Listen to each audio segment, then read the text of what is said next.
Hi, I'm Caudullo, the 3D guy, and welcome to Tech Toys. We're going to take you throughout CES to show you some of the coolest, newest, most exciting gadgets and gizmos for you electronic enthusiasts. And here we are at CES.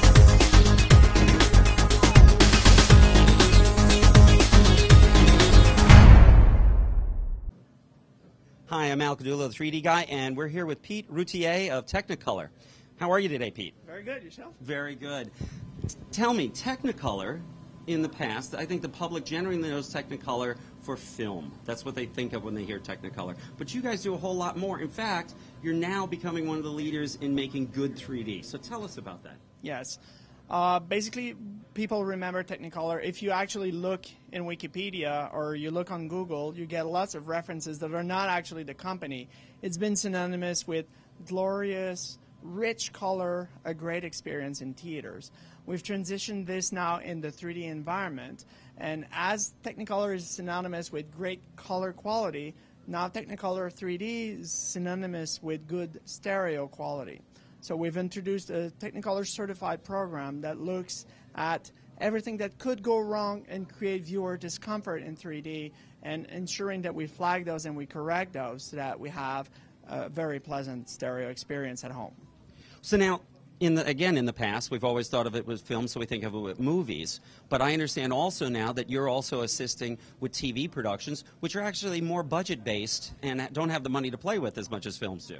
That's the biggest challenge. I mean, on a movie, basically, if you spend enough money and you take enough time, you can make a very compelling experience. If we translate this to home and TV production, the increment in cost to do 3D would be more than the actual production budget of the TV show itself.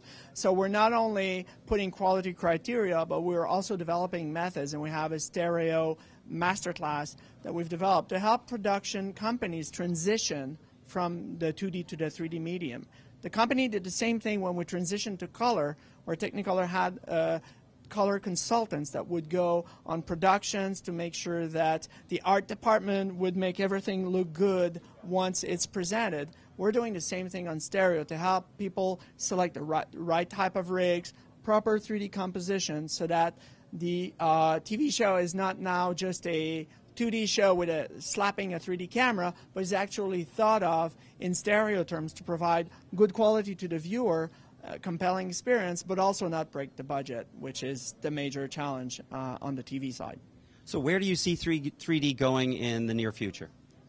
I think right now theatrical is already there. We're expanding the theatrical base so that we can have multiple releases at the same time.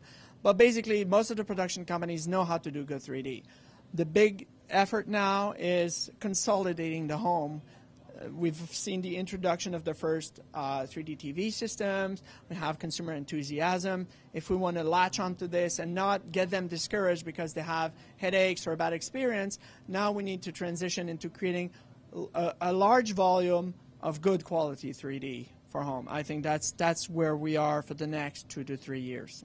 Well, that's very good, Pete. Thank you so much for your time. It's a pleasure. Nice meeting you again. All right. Have a good show. Thank you.